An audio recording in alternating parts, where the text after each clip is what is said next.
Everyone, welcome back to ABC of accounting. जैसे कि आप जानते हैं कि पिछले 2 वीडियोस में हमने चैप्टर 2 स्टार्ट किया था which is basic accounting terms. तो अगर आप पहली बार मेरे चैनल पे आए हैं और अगर आप उनको जानना चाहते हैं तो मैं आपके लिए उन दोनों के लिंक्स डिस्क्रिप्शन बॉक्स में शेयर करूंगी, तो आप वहाँ से दोबारा देख सकते हैं, आप उनको रिव्यू कर सकते हैं। सो आज की वीडियो में हम कुछ और बेसिक टर्म्स को डिस्कस करेंगे और I hope by the end of this video आपके सारे कॉन्सेप्ट्स अकाउंटिंग टर्म्स को लेकर क्लियर हो जाएंगे और आपकी आगे की जर्नी बहुत स्मूथ हो जाएगी।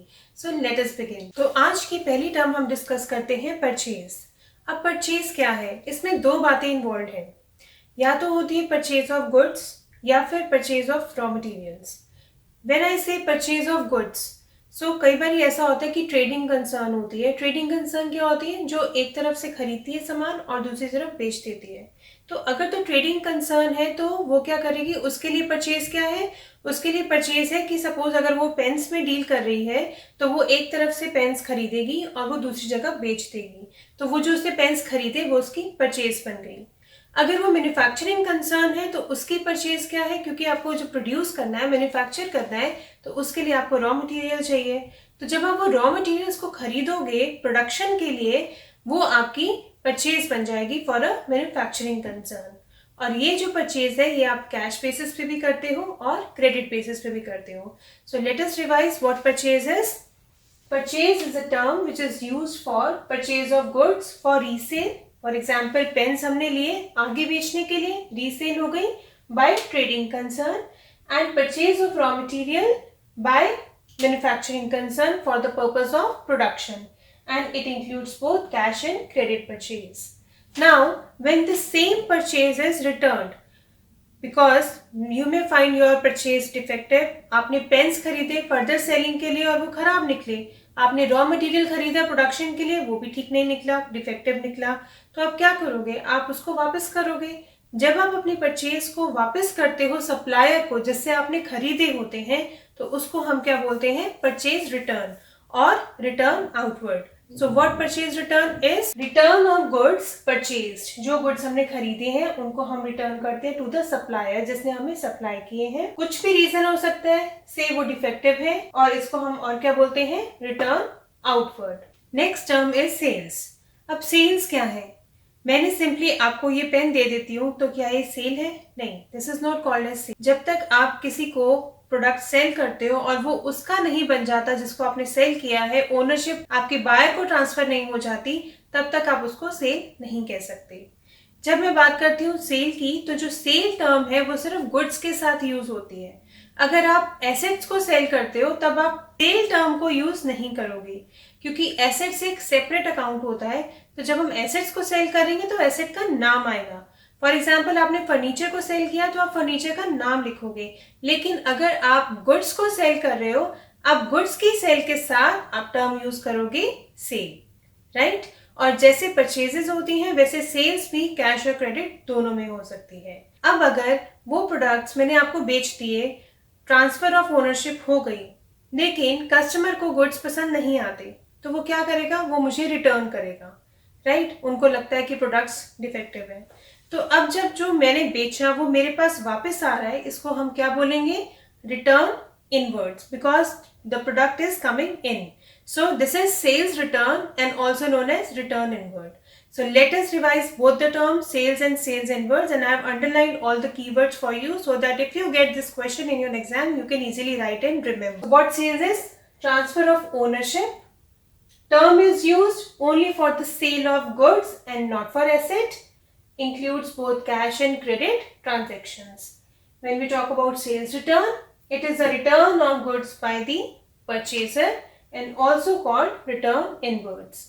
अगर आपको कॉन्सेप्ट क्लैरिटी हो जाती है तो आप इन सभी टर्म्स को अपनी लैंग्वेज में भी इजीली लिख सकते हो. नॉट नेसेसरीली कि आपको यही वर्ड्स को, यही टर्म्स को यूज करना है एग्जाम्स में. आप इसके कॉन्सेप्ट को क्लियर करो और अपनी टर्म्स में आप इसका आंसर लिखकर आ सकते हो, क्योंकि इन सारी टर्म्स में कोई ना कोई टर्म आपको जरूर एग्जाम में आती है. Next is the term revenue from operations. Revenue means income. Income कैसे अर्न करोगे आप बिजनेस कर रहे हो, जब तक आप अपने प्रोडक्ट्स को सेल नहीं करोगे, आपकी सेल्स नहीं होगी, आपकी इनकम नहीं होगी, आप रेवेन्यू जनरेट नहीं करोगे. So revenue from operations basically means your net sales. When we say net sales, इसका मतलब है कि जो भी अगर आपने जो भी बेचा और उसमें से अगर कुछ वापस भी आया है, सेल्स रिटर्न भी हुई है, तो आप सेल्स रिटर्न को टोटल सेल्स में से माइनस करके जो नेट सेल्स आएंगी उसको आप रेवेन्यू फ्रॉम ऑपरेशंस कहोगे, या जो नेट सेल्स होंगी उससे जो भी आप रेवेन्यू अर्न करोगे उसको आप revenue from operation. And revenue from operations includes both the amount which is received, which has already been received, और इट इज रिसीवेबल. मीन्स आपने सेल्स कर दी तो अगर आपके पास ऑलरेडी पैसा आ गया है तो आप उसको भी कंसिडर करोगे, और अगर आपके पास पैसा भी नहीं आया है तो आप उसको भी कंसिडर करोगे. सो let us revise. Revenue from operations means revenue earned. How? By net sales. It is the amount which is received or receivable from sale of goods, and it includes all the net of sales return. When I say net of sales return, that means total sales minus sales returns will get you revenue from operations. अब कोई भी physical चीज या tangible item जिसको आप देख सकते हो, आप टच कर सकते हो, वो क्या है? वो आपके गुड्स हैं. गुड्स को या तो आप परचेज करते हो आगे बेचने के लिए, या फिर आप रॉ मटेरियल्स को जब परचेज करते हो कुछ प्रोडक्ट प्रोड्यूस करने के लिए, वो भी आपके गुड्स हैं. फॉर एग्जाम्पल, आपने फोन्स खरीदे आगे सेल करने के लिए, तो वो फोन्स आपके क्या बन गए? गुड्स. अगर आपने फोन्स को प्रोड्यूस करने के लिए रॉ मटेरियल खरीदा तो वो रॉ मटेरियल क्या बन गया? गुड्स. तो या तो आप परचेज करने के लिए या मैन्युफैक्चर करने के लिए जो भी खरीदते हो वो आपके बन जाते हैं गुड्स. बट अगर आप अपने घर में रह रहे हो, वो बिल्डिंग आपका एसेट है. लेकिन अगर आप और बिल्डिंग्स और घर बनाकर उनको बेचते हो तो वो आपके गुड्स है, क्योंकि आप उनको फर्दर सेलिंग पर्पस के लिए यूज कर रहे हो. अब यही गुड्स में अगर कुछ चीज बच जाती है, सपोज मैंने फोन्स की बात की, अब जरूरी नहीं है कि जो जितने फोन्स मैंने खरीदे वो सारे के सारे बिक जाएंगे, कुछ बच भी जाएंगे. सपोज मेरे पास 100 फोन्स थे और मैंने 80 फोन्स को बेच दिया, मेरे पास कितने रह गए? 20 फोन्स रह गए. ये जो अनसोल्ड फोन्स हैं या जो रॉ मटेरियल मैंने खरीदा था उसमें कुछ अनयूज रॉ मटेरियल रह गया जो मैंने अभी तक यूज नहीं किया प्रोडक्शन में, इसको हम क्या बोलते हैं? स्टॉक. स्टॉक आपका करंट एसेट है. You can get them converted into cash.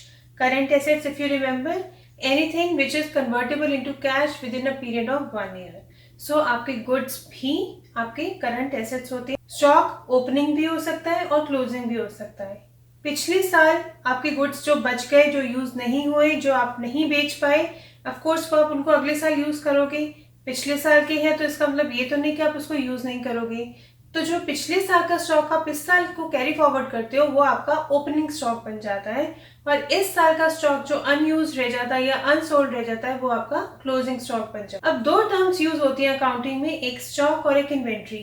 क्या ये दोनों एक चीज है? नहीं, ये दोनों एक चीज नहीं, क्योंकि स्टॉक एक नैरो टर्म है और इन्वेंट्री एक वाइडर टर्म है. जब हम बात करें स्टॉक की तो सिर्फ जो चीज अनयूज या अनसोल्ड है वो हमारे स्टॉक बन जाते हैं. लेकिन अगर आप मैन्युफैक्चरिंग कर रहे हो तो उसमें डिफरेंट टाइप्स के स्टॉक हो जाते हैं.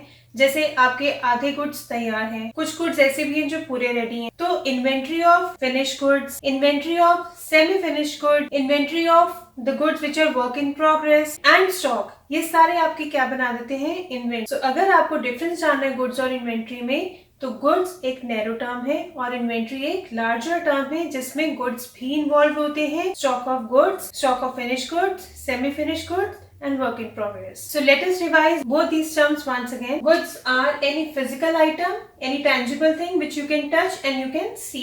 They are either purchased or manufactured to be sold. आप उनको खरीदते हो या आप उनको प्रोड्यूस करते हो ताकि आप उनको आगे बेच पाओ. फॉर एग्जाम्पल फोन्स, मैंने आपको फोन्स का एग्जाम्पल दिया, तो फोन यहाँ पे क्या हो गया? आपका गुड. और स्टॉक और इन्वेंट्री में क्या डिफरेंस है? सो stock is goods which remained unsold और अनयूज्ड. या तो वो बिके नहीं है या आपने मैन्युफैक्चरिंग के लिए जो भी खरीदा वो आपका यूज नहीं. करंट एसेट्स होते हैं because they are convertible into cash.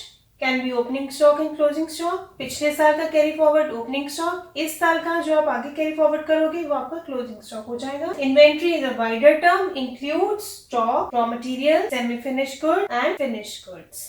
अब जब आप गुड्स को सेल करते हो तो दो बातें होती हैं. या तो आपको ऑन द स्पॉट आपको पेमेंट मिल जाती है, या फिर आप क्रेडिट पे ट्रांजैक्शन कर रहे हो. मींस आपका जो कस्टमर है वो आपको बोलता है कि मैं कुछ देर में आपको पैसे दूंगा. जब वो आपको बोलता है कि कुछ देर बाद वो आपको पैसे देगा, तो उतने टाइम के लिए आपका कस्टमर आपका क्या बन गया? डेटर. डेटर कौन होता है? जिससे आपने पैसे लेने होते हैं, राइट। कई बार ऐसा भी होता है कि अगर आपका डेटर बोलता है या कस्टमर बोलता है कि मैं 6 मंथ्स के बाद पेमेंट करूंगा, तो क्या प्रूफ है वो 6 मंथ्स के बाद पेमेंट करेगा या नहीं करेगा? ऐसे में आप एक बिल बनाते हो और उस बिल को आप अपने डेटर को देते हो।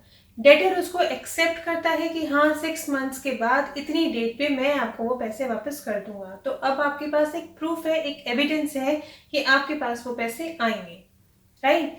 इसको हम बोलते हैं ट्रेड रिसीवेबल्स, कि जब आप गुड्स को सेल करते हो और जो भी अमाउंट रिसीव करने वाली है अभी रिसीव नहीं हुई है, it is receivable from debtors और through bills receivable, that is called as trade receivables. So when we say trade receivables, it includes both debtors and bills receivable. अलग अलग टर्म हम यूज करते हैं, लेकिन ट्रेड रिसीवेबल्स जब use होता है तो उसमें डेटर्स भी होते हैं और बिल्स रिसीवेबल भी होते हैं. आपने कुछ चीज परचेज की और आप उसकी पेमेंट ऑन द स्पॉट नहीं करते हो, तो क्या हो गया? आपने अपने क्रेडिटर बना लिए, क्योंकि लेटर ऑन आप उनको पेमेंट करोगे. अगर आप कंडीशन में नहीं हो कि आप ऑन द स्पॉट पेमेंट करो या आफ्टर अ वीक पेमेंट करो, तो क्या करोगे?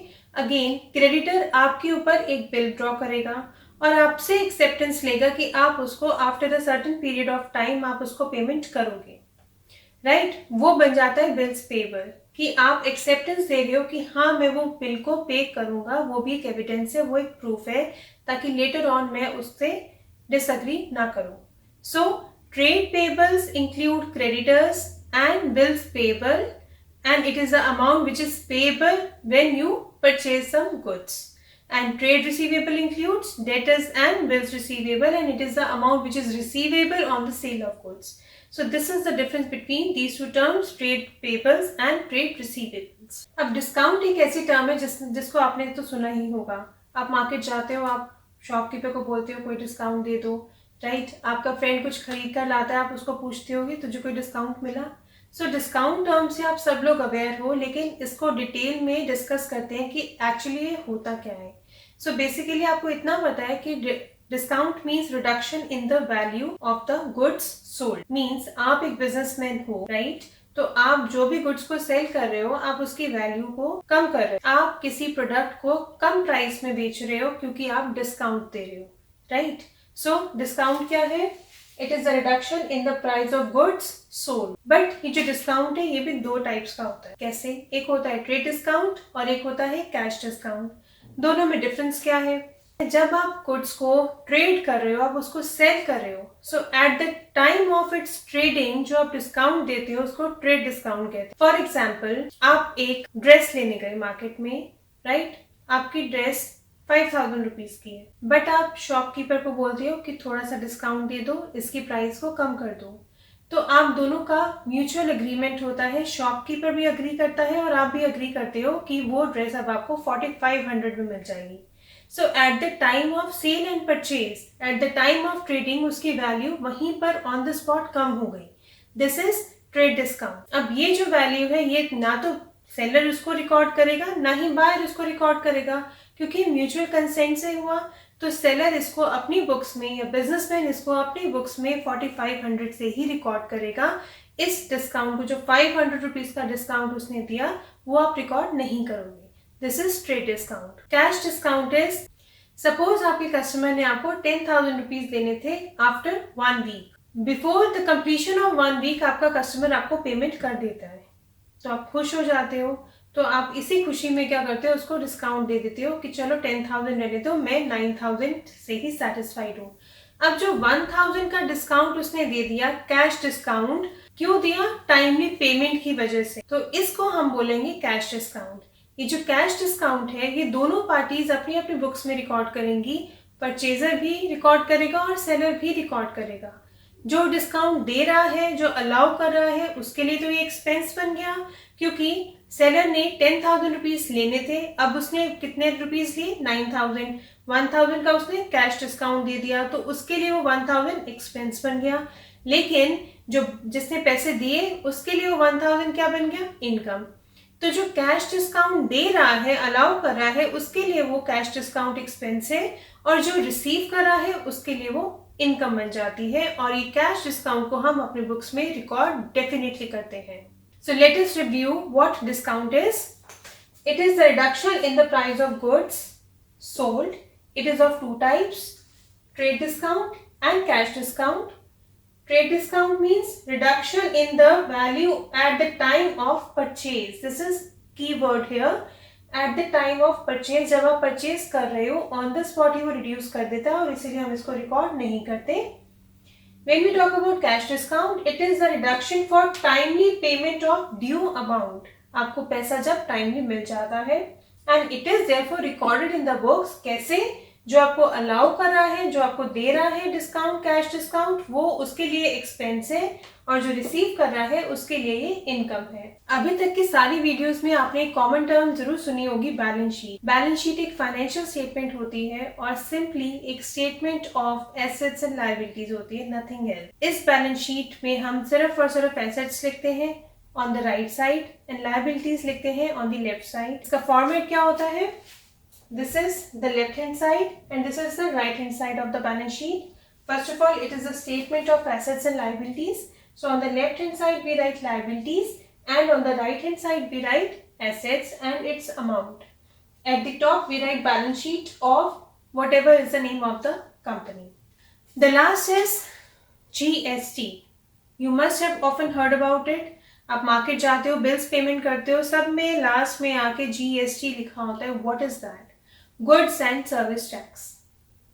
पास्ट में आप डिफरेंट टाइप्स ऑफ टैक्स देते थे. एक्साइज ड्यूटी देते थे, वैल्यू एडेड टैक्स देते थे, वैट जिसको आप बोलते हो, सेल्स टैक्स देते थे and many other type of tax. इतने सारे टैक्सेस को आपने अब एक ही टैक्स में मर्ज कर दिया जिसको आप कहते हो goods and service tax, GST. जब आप कुछ चीज परचेज करते हो तो आप GST को पे करते हो. आपने देखा ही होगा, अगर आप कुछ मार्केट में जाते हो, कुछ परचेज करते हो, इवन आप रेस्टोरेंट्स में जाते हो, कुछ खाते हो, आपके बिल में अमाउंट के बाद GST एडेड होता है. तो जब आप कुछ परचेज कर रहे हो तो आप GST को पे करते हो और आप जब पे कर रहे हो तो ऑफकोर्स सेलर क्या कर रहा है, उसको रिसीव कर रहा है, कलेक्ट कर रहा है. तो at the time of purchase GST is paid and at the time of sale GST is collected. So let us review. GST, goods and service tax. All indirect taxes like excise duty, sales tax, VAT, service tax are merged into one, which is GST, and it is paid when there is a purchase and it is collected when there is a sale of goods. So this is the end of chapter 2 of basic accounting terms. I hope आपको ये समझ आया हो. ये chapter बहुत important है क्योंकि आपको डेफिनेटली इनमें से कोई ना कोई टॉपिक एग्जाम में ज़रूर आएगा. आपको इसका मीनिंग आ सकता है या किसी भी अकाउंटिंग टर्म का एग्जाम्पल भी लिखने को आ सकता है.